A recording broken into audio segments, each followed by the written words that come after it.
Hi, and welcome to the Bolero webinar from Bricks to Bucks Navigating Real Estate Trends. My name is Lynn Houteketen, and I'm an equity research analyst at KBC Securities, specializing in real estate. With me, I also have Sharat Kumar, who is also a real estate analyst in our team. Today, we will host a webinar, and we have 4 companies for you that will participate in the discussion. We have Aurore Ansbergen, which is the IR, Investor Relations, of Ascensio. We have, secondly, William van Moerkerke, which is the CEO of QRF. Third, we have another William Kronenbergs, which is the board member of TechSaf. And then lastly, we have Laurent Wagner, which is the CEO of Web Warehouses Estates Belgium. Now, let's have a look at the first company. This is Ascensio.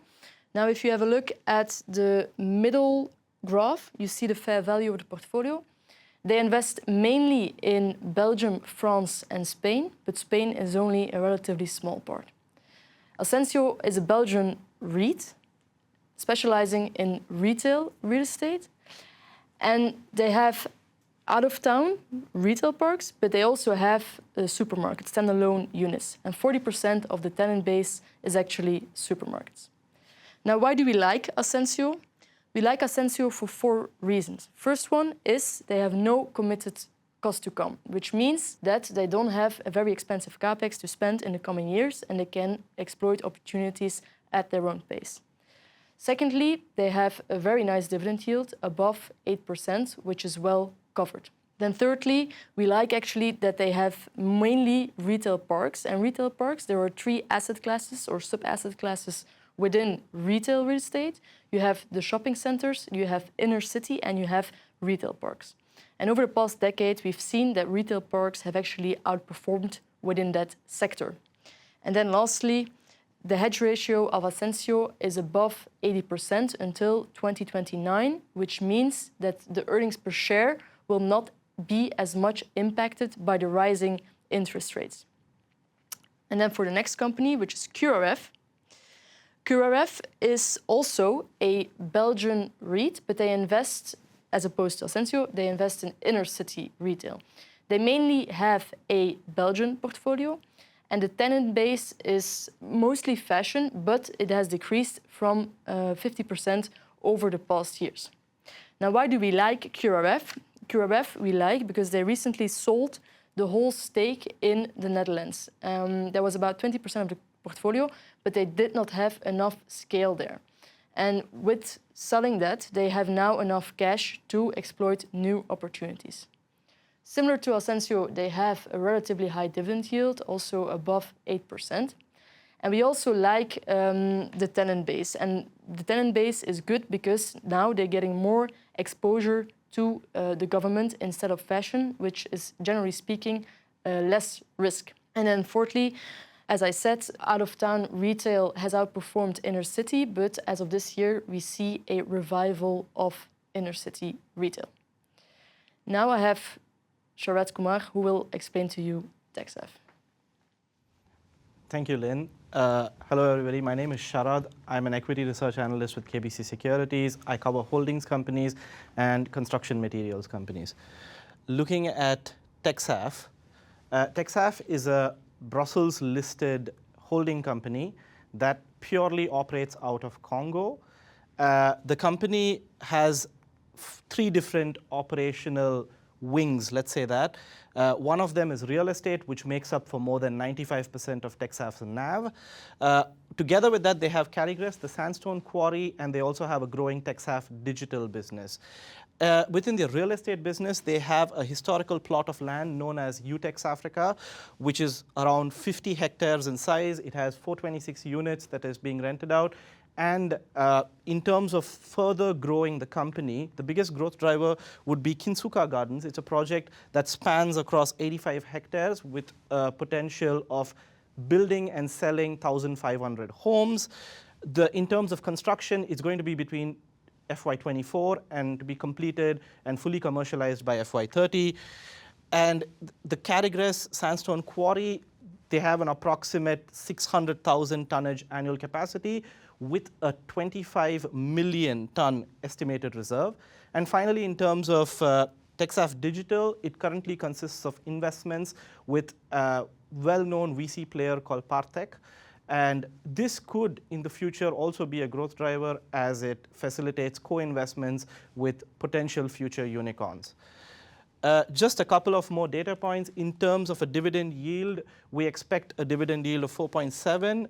The current discount wavers between 40 and 50%, whereas we expect this to be much lower.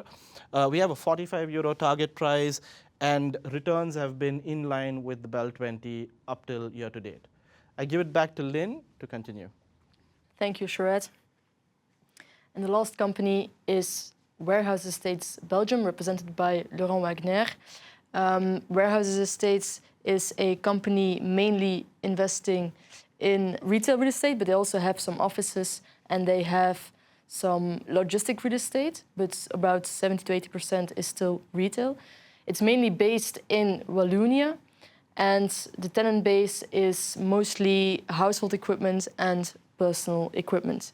Now, why do we like Warehouse Estates Belgium? They have, similar to the others, they have quite a high dividend yield. Secondly, the LTV is a little bit higher, but they have a strong reference shareholder who can jump in and exploit opportunities. Then they have a good mix of subsectors. As I said, they have offices, they have retail, and they have logistics, which is a natural mix. And then fourthly, it's again the tenant mix that's quite good for them, given that they are investing in so many different asset classes. I think we have a pretty good overview of the companies right now, so I suggest we go to the Q&A. First of all, thank you for being here today. Let's kick off with the first question. First question is actually regarding consumer behavior. Over the past 10 years, we've seen some, let's say, crises within retail real estate. So we've seen changing traffic regulations, we've seen the COVID crisis, and then we've seen changes in purchasing power driven by the inflation, and overall we've seen rising interest rates impacting the whole of real estate. For your companies or for you individual, how has that changed the consumer behavior? Maybe for Asensio. Well, thank you, Lynn. Well, for Asensio, as you know, Asensio has a clear strategy focused on periphery retail. Asensio is active in retail parks and supermarkets, and that strategy has not changed, no matter the crisis that we've been through. But you're right that before COVID, we have observed a rise in the online sales and some retail real estate bashing. Maybe the market or investors not distinguishing the different types of retail between periphery retail, shopping centers, and city centers. Then during the COVID, of course, even more people were buying online. We were all stuck at home. But then right after COVID, we've seen that people massively went back to the stores. They needed to socialize. And they also wanted to try, to feel, to see what they were going to buy.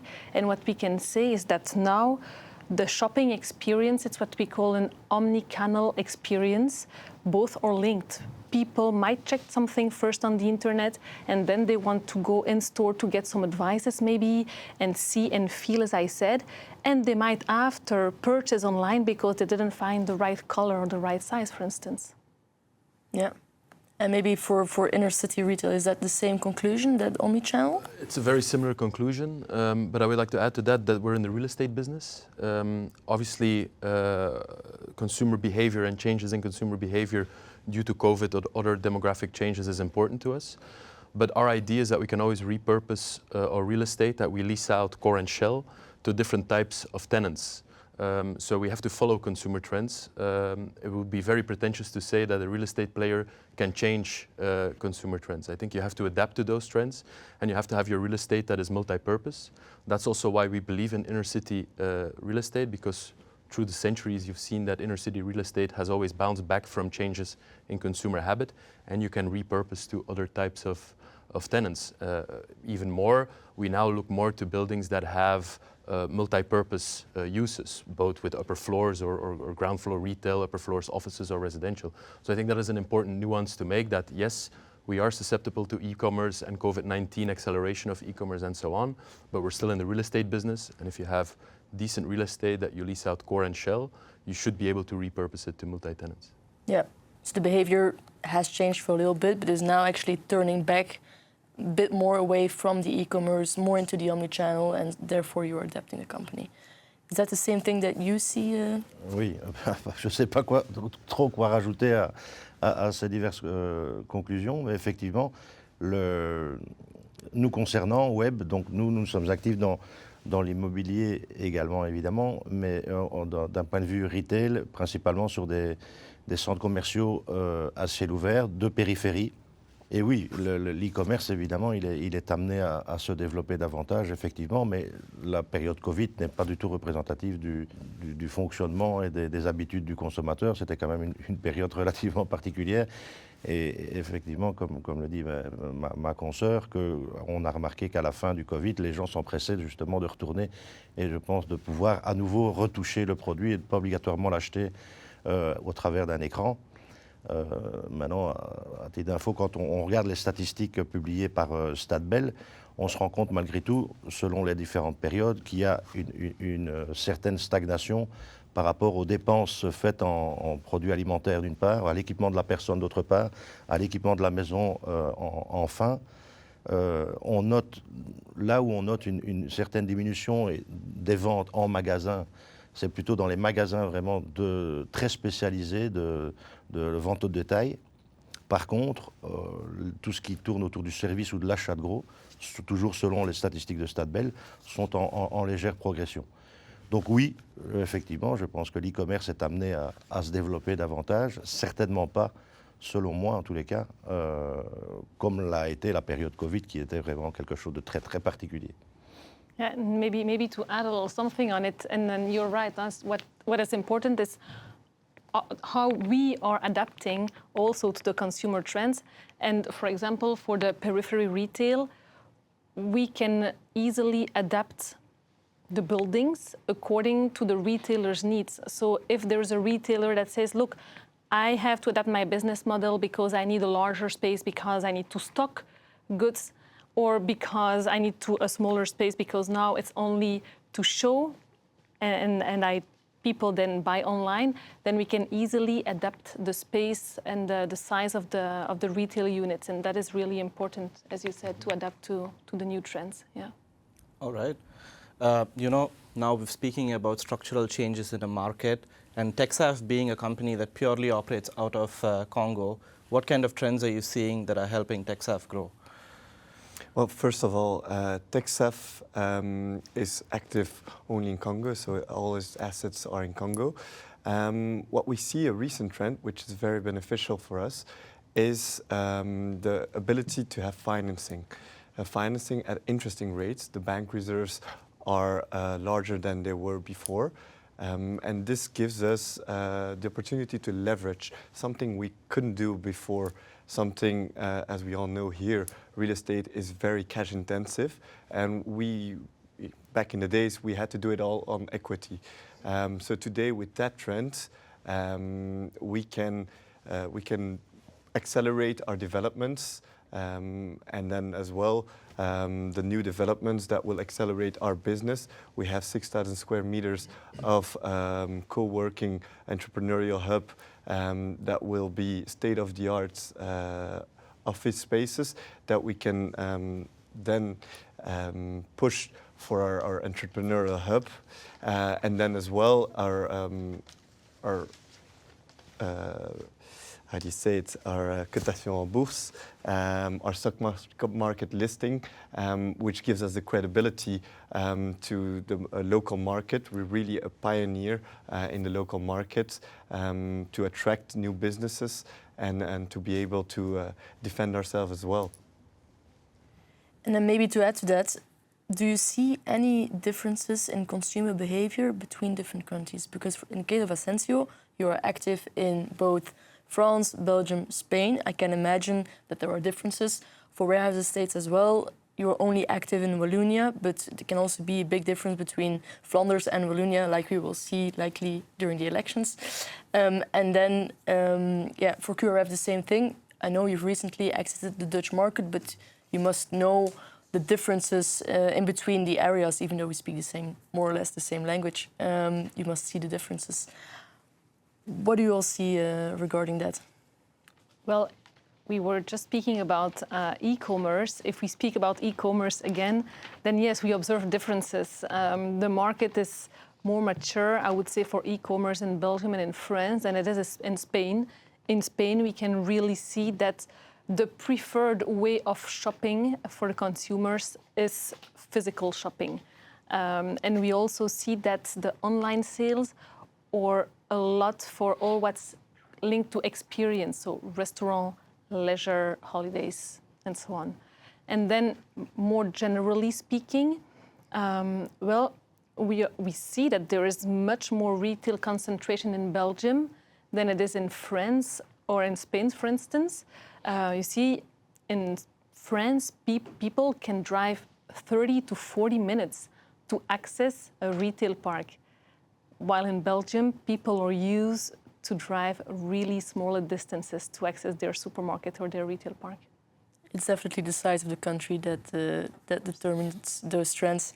And because now we're talking only e-commerce, do you see then also differences in between the tenants, like e-commerce for food and e-commerce for more fashion or leisure items? Do you see specific differences in between the countries for that? No, I would say, as I said, and generally speaking, that people. We spoke about omnicanality before, and that is a trend that is being observed in the three countries. But yes, it's clear that there is less e-commerce developed. If we speak about food e-commerce, I don't see any difference between what I said just before. I mean, in Spain, people go more in store than in Belgium and in France. Yeah. First of all, I want to add to that our exit in the Netherlands had nothing to do with a difference in consumer habit. It was a QRF specific matter in the fact that we didn't have the critical mass in terms of size to have a strong foothold into a country. But for us, we look at real estate as something uber local, not necessarily from a consumer behavior, but also, I wouldn't say there's a different consumer behavior between Ghent and Bruges, but there is a large difference between Flanders and Wallonia, or Flanders and the Netherlands, or Wallonia and the Netherlands, and so on. So there are homogeneous pockets that have different consumer behaviors. But like I said, to my answer to the first question, we're in the real estate business. So it's we go where our tenants are, and usually that's high traffic areas. It's not because people purchase something different that real estate is bad or better or worse in a location. And I think you see that with our clients who are the tenants. You see that even for the same brand, they have a different strategy in different markets, different expansion strategy, even a different product strategy. So I think for us, it's more important in evaluating tenants that can quickly adapt to consumer trends and consumer differences in different markets than for us specifically to adapt the real estate to that. That's part of our tenant screening that we do if we lease out a new premise, that tenant clearly has adapted to the requirements of that homogeneous group of people, of cities or regions. And then maybe for web, do you see the same thing between Wallonia and Flanders? Oui, effectivement, comme vous le disiez, le web est principalement, exclusivement déjà active en Belgique et principalement en Wallonie. C'est certain qu'il y a des différences de pratiques en Flandre, en Wallonie et la région bruxelloise. Mais fondamentalement, je crois que c'est surtout dans les sous-régions que c'est important. Si on prend la région wallonne, par exemple, il est clair qu'à Waterloo, on n'a pas la même façon d'acheter qu'à la Louvière ou à Bouillon. Donc, je pense que c'est plutôt les sous-régions dans les régions qui marquent la différence de pratique au niveau du commerce. Il y a la densité de population, évidemment, il y a le pouvoir d'achat là où on s'implante. Comme je l'ai dit, nous c'est plutôt dans des centres commerciaux de périphérie, donc à l'entrée des villes ou au bord de grandes voies de pénétration des villes. Donc nous, de notre côté, c'est ce qu'on regarde. C'est là où c'est déjà possible. D'un point de vue des autorisations aussi, évidemment, puisque le nerf de la guerre pour nous, mais je crois pour beaucoup d'autres, c'est de l'obtention des différents permis de bâtir, surtout dans notre cas, parce que les communes, les villes et les communes sont très très protectionnistes par rapport au centre-ville de manière générale. Donc nous, on n'est jamais accueillis avec tapis rouge quand on veut s'implanter quelque part. Donc le challenge, c'est ça. Donc c'est pas, nous, c'est pas une volonté de ne pas être en Flandre davantage. C'est par rapport à notre modèle économique aussi, puisque le prix des terrains est important pour nous. Par rapport à notre business model, on a des enseignes qui sont qui offrent des produits qui touchent le plus les clientèles avec des revenus moindres. Raison pour laquelle, globalement, Web n'est pas tellement concerné par l'e-commerce, justement, parce que les enseignes qui sont présentes dans les centres commerciaux que nous développons et que nous gérons savent plus facilement s'aligner sur les prix que l'on peut trouver sur les sites Internet, par exemple. Voilà, c'est peut-être une force ou une façon de travailler. On remarque également qu'on a énormément de locataires qui font un mix. Donc, ils proposent d'abord d'acheter via ordinateur au sein même de leur commerce, par exemple, et qui font un mixte aussi entre l'e-commerce pur et simple et l'achat physique. À savoir qu'on peut très bien acheter sur Internet sa commande, qu'elle soit vestimentaire ou d'accessoires, mais avec une obligation entre guillemets, de venir enlever la commande Internet au magasin. Donc c'est un réel mix. On voit qu'il y a quand même beaucoup de nos locataires qui font ce genre de choses. And speaking about differences in consumer behavior, business models, and dichotomies that exist in a market, TechSaf is a company that is fully operational in Congo. So maybe you could quickly tell us why invest in a company that is listed on the Euronext Brussels, but completely operates in Congo, and maybe a couple of risks that might be attached to your operations in Congo. Indeed, Congo is a very different market. It has its complexities, but it has its opportunities as well. So investing in TechSaf is a great opportunity to invest in a developed country, a country with a lot of opportunities, and thus in TechSaf is in Congo since 1925. It's almost 100 years that we're there. We've seen the highs, we've seen the lows, we have lived through different regimes, and we're really the regional experts. We have a local authority inside the cities, inside Kinshasa, and this together with a pipeline, a great pipeline, where we have still to develop 60,000 square meters of commercial real estate, 90,000 square meters of residential real estate, plus then the data center activity that we just recently started. There's all developments that we still need to do. And unlike Belgium, we don't have those regulatory issues, permits that take 5-7 years. It's a lot easier. Yes, it's riskier because it's a complicated country. And building there, it's very depending on import of materials. But once it's there, it's easier. We build quicker, and the demand is there, as well as our asset value is way below our book value, our market value.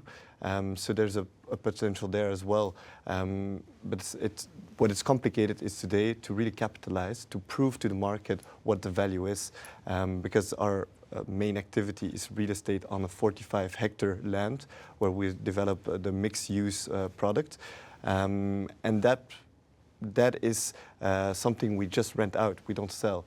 So now we are looking towards a project where we can maybe sell some of our assets to prove to the market what the market value is, to really create capital, to reinvest in those rental market, and to grow quicker and quicker. So yeah, it has its downfalls, it has its complexities, but there's a lot of opportunities as well. All right.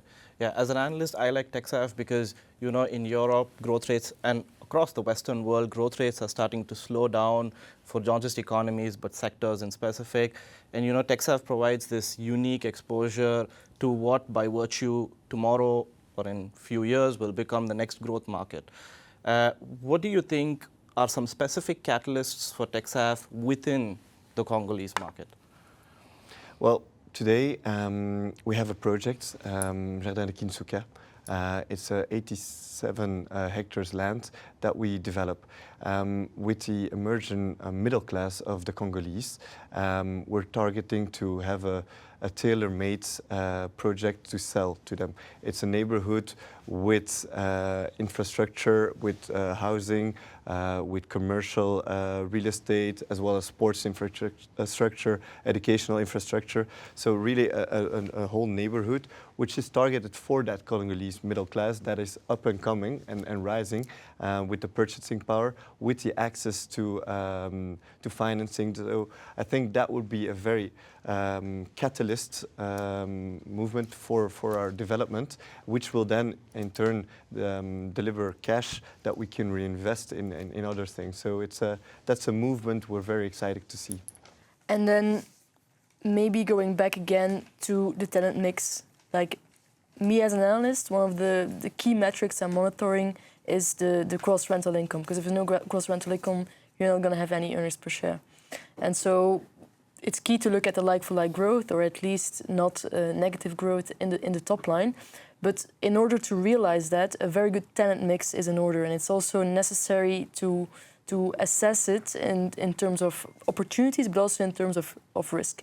Now, if I look at your companies, and I look at Ascensio, you have a big exposure to the food market, lots of standalone retail units for supermarkets. That is a sector where there is a lot of competition in between, and there is also some pressure on the margins because of that competition. Then you look at more discretionary products, fashion, etc. Also a sector with relatively thin margins where there is a bit of risk. That's then more the case for QRF. If I look, it's 35%, more or less.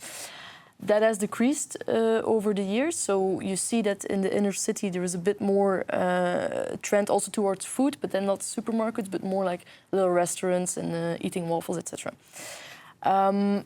Sort of, how do you look at your tenant mix and what are the key risk factors there, and how do you see it? Well, as you said, Lynn, you're right. Ascensio has 40% of its revenues coming from the food sector. And as you said, it's really the supermarket sector and not another format, supermarkets. And food has proven to be resilient even during the different crises, health crisis, economic crisis. People need to eat. So they will continue to go to supermarkets and buy what they need. And then on the other hand, you're right, we invest in retail parks in which we find mostly non-discretionary goods because people come in retail parks to buy something they need. This is important to say. And so yes, our exposure is for do-it-yourself sector, sports and leisure, electromedia. So things that people need in their daily life. So that is really important for us, is to really maintain and handle a good commercial mix for the consumers. Yeah. And then for QRF? Well, in our case, we live and die by discretionary income. So it's basically what people spend after they have paid for everything they need in their life. And you see a shift in discretionary spending over the last decades towards more experience. And fashion has suffered from that. But on the other hand, if you still look at high street retail, and if you look at if we have new premises to lease out or changing tenants, and we write out a bid, 80% of the offers come from fashion players because they still require physical presence to sell their goods, and people still buy it. Otherwise, they wouldn't, pay expensive leases in the inner city to do it. On the other hand, we also see other types of discretionary spending increasing. Tourists come to cities, they have a different spending pattern than people who live in the city. So we look towards which cities do we invest in and where in those cities do we invest in. Just because of that, because you might have a large older population who doesn't have much discretionary spending for physical retail, who likes to go abroad and so on. You might have a lot of student population, so you might have a lot of tourists or not. So we really have to look at the total picture of who buys in those cities and what amount of discretionary income are they spending in those physical premises, stores or services and so on. So it has changed. It's something we monitor very closely, but it's something that, and it would be very pretentious to say that we can impact that behavior. We can only choose where we have our real estate. And that's also why we had a strong divestment strategy over the last 5 years, because according to our view, the previous management didn't have the right view on discretionary spending and where that real estate is more future-proof. So that was our focus. And I think we did a good job. Also looking at that mix, like you said, it came from 50+% fashion to only 35%. That's due to the change in real estate portfolio more than the change in habits, because the change in habits already started much before we did our asset rotation. Yeah. That's also why probably you're more active in Antwerp and Ghent, where there's a lot of Correct. students and where they can actually... It's a combination of active population, student population, but also tourist area. Yeah. That's why Bruges is so popular. Unfortunately, we have no retail premise in Bruges, but that's the main driver of a city like that is tourism. It's not the inner city inhabitants. In Antwerp, it's different. And do you expect to see, maybe to the both of you, do you expect to see a changing mix of tenant types in the future, or do you think it will be more or less stable, like for you 35% fashion, and then for Asensio it stays on the supermarkets? We have less than 8% in fashion, but yeah, our focus is really food and retail parks with non-discretionary goods, and that is what we will continue to look for. To see in the mix, yeah. I think for us it will still be labeled as fashion, but the fashion tenants will change. I think Aurore said in the beginning as well, the way they use the surface has changed over the last years. There's click and collect areas in the stores. There's even less space for cash registers because they have other formats to pay with your phone and digitally. So the way a retail premise is set up changes, not necessarily if it's fashion or not. And that's something we as an owner also like to contribute to. We like to keep our tenants, so we sometimes give incentives for them to change the premise into the new way of shopping because we know it's more future-proof. So we invest in our tenants in order for them to invest in future growth of our rental income. But I can imagine click and collect is maybe easier to do or more like organized from a retail park because you have more space, logistically speaking. You can do much more e-commerce from there than from an inner city. It depends what type of goods. Yeah. It depends of what type of goods. And again, you will see click and collect in the larger cities in Belgium, not so much in the secondary cities. You will see it in the larger cities and of course in the retail parks. Of course. Yeah, but it depends if you go get a pair of shoes or if you go get a TV. Yeah. Of course. That's very different. And maybe for warehouses, estates, how do you look at your tenant mix? It is mostly personal equipment and household appliances, which is about 50% of the exposure, I think, in the retail part of your portfolio. Oui, un peu la particularité déjà de ne pas être active uniquement dans le retail, puisque on a quand même une vingtaine de pourcents de notre portefeuille est investi en bâtiments logistiques. On a une dizaine de pourcents du portefeuille investi dans des bureaux. Maintenant, plus spécifiquement, par rapport à notre stratégie au niveau du développement du retail, comme je le disais, nous sommes très fort spécialisés dans les magasins de périphérie. Donc ce sont des développements avec des bâtiments de beaucoup plus grande surface que des centres-villes ou des malls. Je ne pense pas qu'on puisse... on ne puisse pas tellement comparer la gestion d'un centre commercial à ciel ouvert de périphérie par rapport à une rue commerçante dans un centre-ville d'une part ou un mall.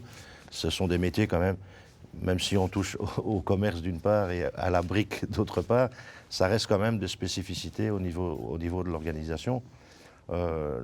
Nous axons donc sur les centres de périphérie, comme je l'ai dit, donc qui permettent d'avoir des bâtiments, enfin des commerces de beaucoup plus grande surface. On est dans des zones, là, on parlait tout à l'heure de différentes régions, mais on est dans des zones aussi où les terrains sont peut-être plus attractifs que d'autres, donc ce qui permet de garder une politique de prix, de loyer vraiment des plus basses. de ce fait-là, ça permet aussi aux enseignes qui sont présentes d'avoir des prix qui sont plus concurrentiels par rapport à d'autres dans le centre-ville. Quand c'est plus cher, évidemment, il faut savoir le répercuter à un moment donné quelque part. De grandes surfaces, de grands parkings gratuits, ce qui est parfois problématique par rapport à certains centres-villes. Et voilà, c'est ça qu'on essaie, nous, de développer. Et ça devient, in fine, des commerces de destination. Donc, c'est là où la façon de faire ces courses diffère chez nous par rapport à chez nos confrères qui ont des retail parks différents. C'est qu'on ne vient pas tout le temps se promener dans les centres que nous organisons. Voilà, on a vraiment besoin d'un salon ou d'une cuisine ou que sais-je. On va spécifiquement pour ça. Et c'est ça qu'on développe, nous. Voilà. And speaking about tenants and tenant mix, for TechSaf, it's dominated by international organizations, corporates, government offices. Can you give us some color on how your tenant mix is, and also does that make it more predictable and reliable in terms of seeing TechSaf's future growth? Yeah. So as you mentioned, we have a lot of international organizations and embassies. They account for around 60% of our tenant mix, and then you have a 20% of other companies, and then the rest are or private or private leases. So that factor is very important. We're in a risky environment, but the fact to have those international companies, embassies, which are a steady flow of rental income, and it's a sure flow of income, is very important for us. We also look at our products. We see their demand. We look at the demand. What do those tenants need? Do they need more villas? Do they need more one-room, bedroom apartments? What is the expat type? It's always something we pitch, we ask them, we go for feedback to tailor our product to the best of their needs. For example, the English embassy needs safe rooms. So in every apartment we install safe rooms to be able to respond to the demand from those embassies. So it's very important for us, those kind of tenants. And if we look at the bad payers, we have a very small percentage of them. So this shields us in a risky environment for a steady flow. And today we are at 100%, almost 100% occupancy rate. So and with a waiting list. So it's I think we've tailored our product right for the demand we have. And then maybe on the next topic, the thing that the investors like most, growth. Growth you can realize in many ways. You can increase your top line. You can also cut your costs, and I'm talking about earnings per share growth. You can also acquire new buildings. How are you going to do that in the next couple of years? Because if I look among the companies, you don't have a high committed cost to come. You have opportunities, and the yields have actually expanded, so it's good that you don't have a high committed pipeline, because if you would have committed it before interest rates started rising, then it would have been done maybe at a lower yield. So I think there's definitely opportunities in the market. I think also retail, real estate, and I'm talking generally, I'm not talking to the subsectors, but has revived a bit after the three crises I'm mentioning. I think investors are much more positive on retail real estate these days than they were in the past couple of years. Yeah, so where do you see actually the opportunities of growth for each of your companies? Well, maybe I would say for Ascensio, first, the most important is to continue to create value. And this goes first via a good management of your existing portfolio. And then growth is one way to create value. And if your question is, do you want to grow via new acquisitions? Yes, we'd like to. That is the ambition. But it's always the challenge to find the right asset, the right place, and the right price. So if we grow, for sure, also what's important is to continue to manage our LTV correctly. And then, as you said, there's more demand on the market. And speaking about periphery retail, we see more and more actors that are keen to invest in periphery retail. And the challenge will be to find the meeting point between the prices asked by people that sell and the price that the market is ready to give. So, yeah, I think especially right now, as everyone is anticipating rate cuts from the ECB, I think that gap between buyers and sellers will likely persist maybe a couple more months. But I think in the coming year or so, I think deals will definitely come back to the market and they will find each other. we'll hope so. Yeah. And then maybe for QRF, because you had the big exit from the Netherlands in the beginning of the year, which was quite interesting to see and which has decreased your LTV ratio quite significantly. So I know you have opportunities of growing your EPS regardless of acquiring any new assets. So you can increase your margins by doing certain things. Certain initiatives with solar panels, etc. But where do you see growth? Do you see acquisition growth? Or? I would say it's a triple strategy. First of all, like Aurore said, our asset management business is still the cornerstone of our company. Revenue growth or rental growth in our case, is the most important thing. We look through our current stock of real estate to find opportunities to lease out more surface, to reorganize different surfaces in order to increase rental income. We have 2 very concrete projects for the next 2 years lined up that will have an impact on that. We have an occupancy rate of also almost 100%, 99.8%. So maintaining that will kind of put a basis on our asset management strategy. Secondly, over the past 4 years, we developed a redevelopment strategy. We did that both on our own books, fully on our own books as a 100% owner, as well as through joint ventures. That has yielded great results for us. While we had to put our house in order, we were able to generate those returns through redevelopment projects. The good thing with our business is that redevelopment projects are taken out of our IPRA results for the time they are being redeveloped and then re-enter. And we have a nice example right now. We sold most of the redevelopment projects, but we're keeping 2. One joint venture or part of a joint venture in Antwerp close to the Century Centre and one on our own books in Ghent on the Veldstraat, which will start to generate top-line rental income as of 2024. And lastly, we have a debt ratio of 41-42%. It is obviously our goal to search for new acquisitions, to load up our balance sheet, to call that, but only with good acquisitions that have the required spread in terms of rental income versus interest costs, and obviously that match all the criteria that we developed over the last year. So we won't go out and buy stuff just for the heck of it. We want to have quality assets, but I think that all my colleagues here have that same mindset. I think the cowboy days are over, and you really have to look very carefully to what you buy. Not just from a location perspective, but also from a technical perspective, quality of the real estate, ESG perspective, and so on. Yeah, and maybe for Laurent, I think you've recently showed some growth ambitions with the contributions in kind that you have done 2 months ago. Your LTV is a little bit higher, but you have a strong reference shareholder that can jump in, which is one of the things that I like about the group as well. Where do you see growth for warehouses estates? Comme déjà dit précédemment, Web est active également dans la partie logistique. Donc effectivement, on croit très fort en développement justement de cette partie logistique, plutôt de périphérie, plutôt proche, donc pas obligatoirement les immenses immeubles. Donc il nous reste encore pas mal de foncier à ce niveau-là qu'on compte développer.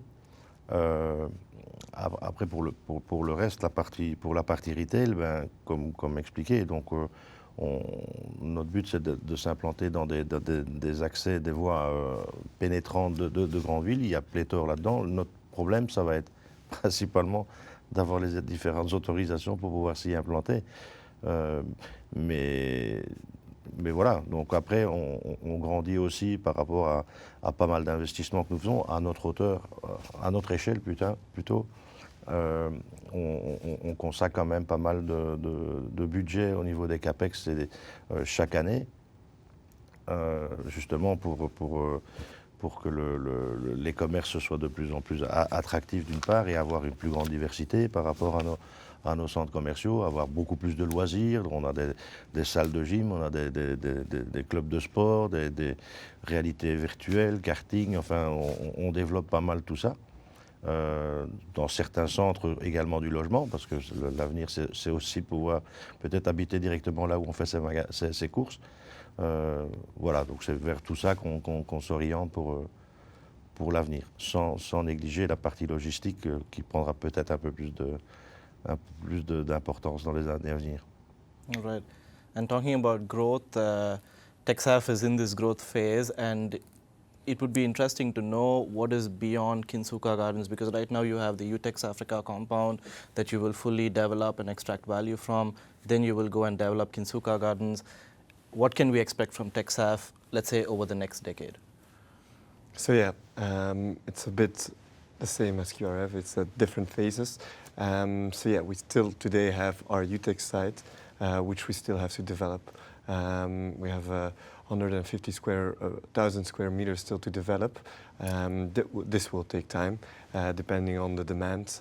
We are thinking about a new office project around 10 to 15,000 square meters right now.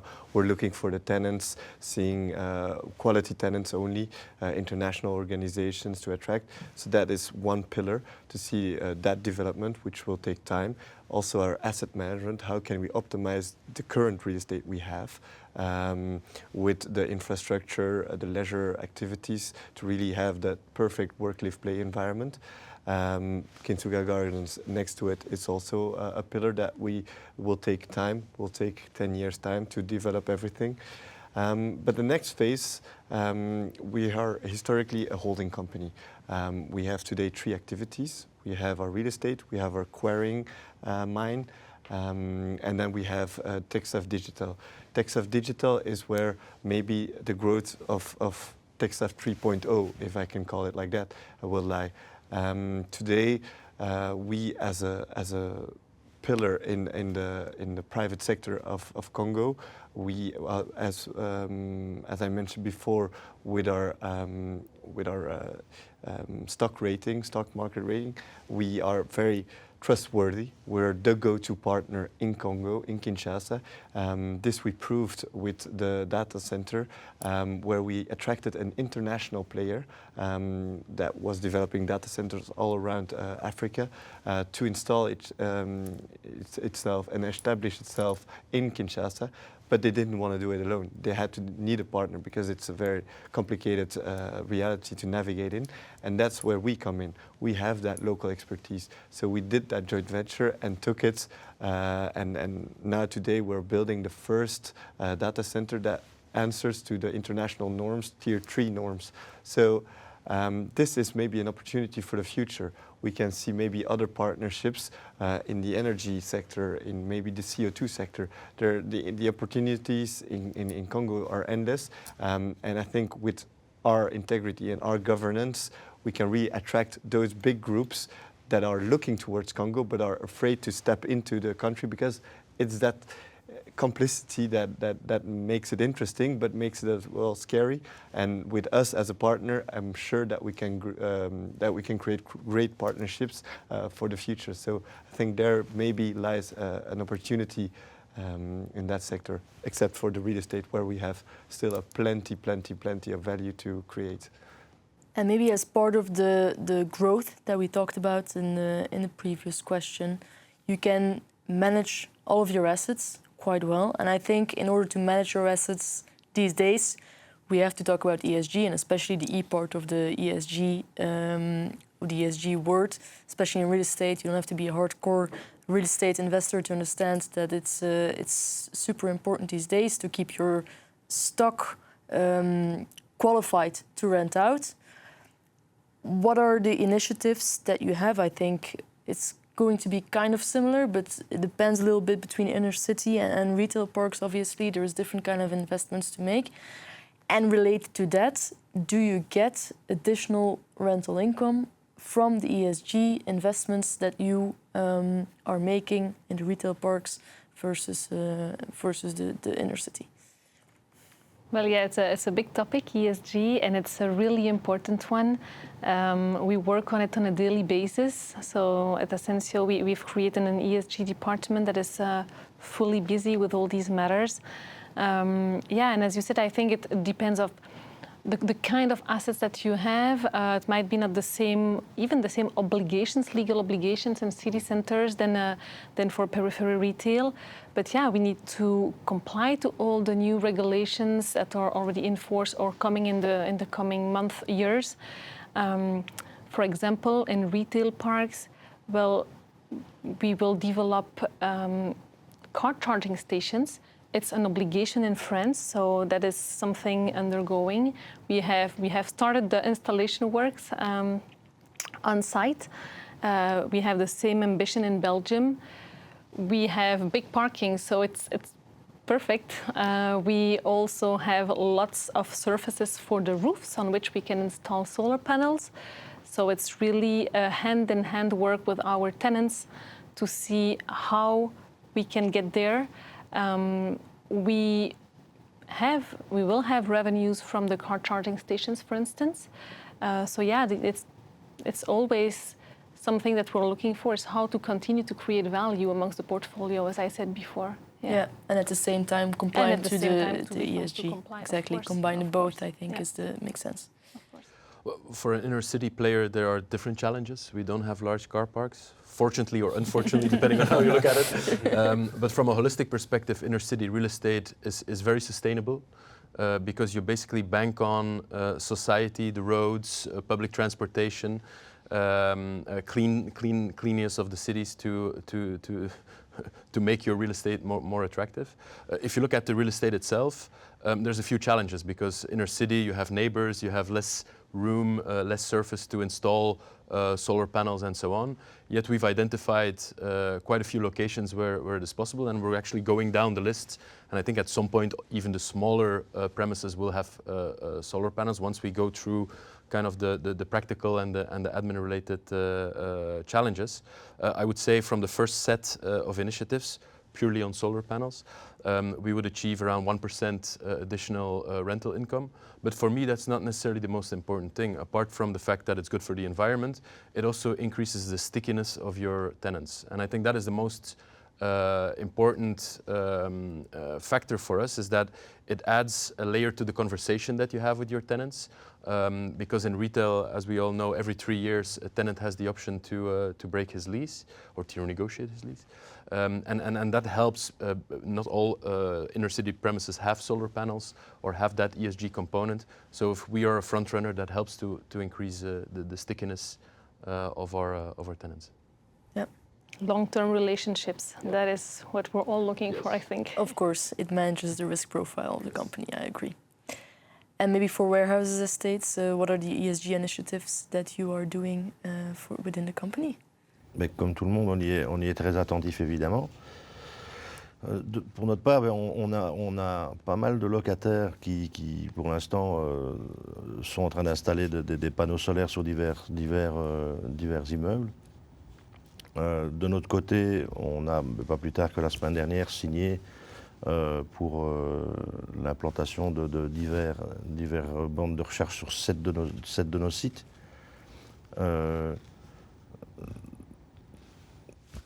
Oui, je sais, par rapport à ce qui vient d'être dit, je n'ai pas grand-chose à One of the big rajouter. challenges for retail is also that we only lease out core and shell, so that a lot of the gains for sustainability are actually on the books of our tenants. So for us, we also try to, for new leases, add a green lease clause in our lease agreements, and to work with our tenants in providing them with necessary know-how or help or even incentive structures, so that they invest in clean energy solutions to fit out their retail premise. When you say incentives, is that then rent reduction? Not necessarily. It depends. It depends, but rent is it's the main thing, probably. De notre côté, ce qu'on fait depuis pas mal d'années, évidemment, c'est investir énormément. On consacre pas loin à notre niveau, c'est quand même assez important, plus ou moins 4-5 millions d'euros chaque année en tout ce qui est isolation et châssis et principalement toiture. Parce que mettre des panneaux solaires, c'est bien, mais évidemment, avant de pouvoir installer des panneaux solaires, de manière générale, il faut que la toiture puisse l'accepter. Donc c'est toujours en amont une dépense quand même assez conséquente.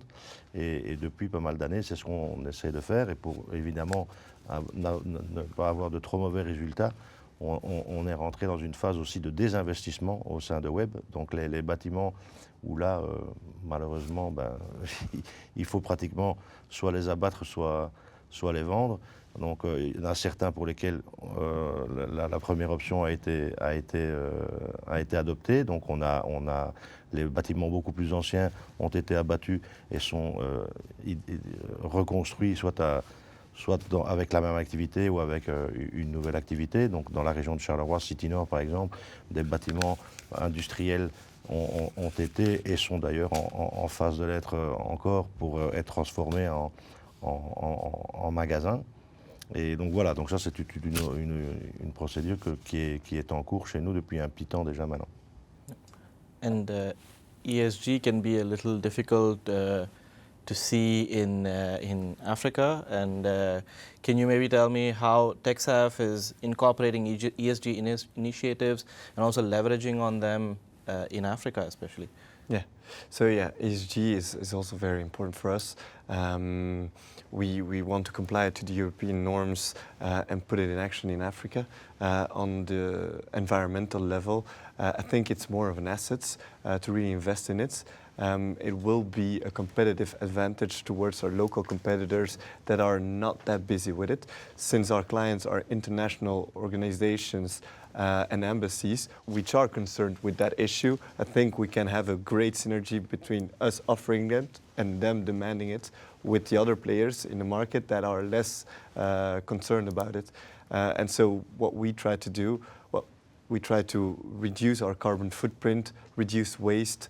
What you should know is that the grid in Congo is almost 98% green energy, hydroelectricity, but the grid is not very viable. There's a lot of disruptions in the system, which is then back up by generators. So maybe be less depending on generators with solar panels that can then give us that clean energy, constant clean energy. And then on the governance side is very important for us, right governance, integrity, because in that country it's the pillar. It's why we exist 100 years. It's why we got through those high and lows of the countries. So these are the pillars that we really need to play on. And then the social aspects, the communities around us, but also the employees, empower them, inclusiveness. We try to develop themselves as well through education. So it's as well very important. And I think really at the end of the day, it will be a competitive advantage towards our surroundings. William, thank you for that answer. And ESG is always a very important topic amongst companies and also across the world. And with that last question, it brings us to the end of the webinar. Once again, thanks a lot for being here and spending your time with us. And thank you for watching.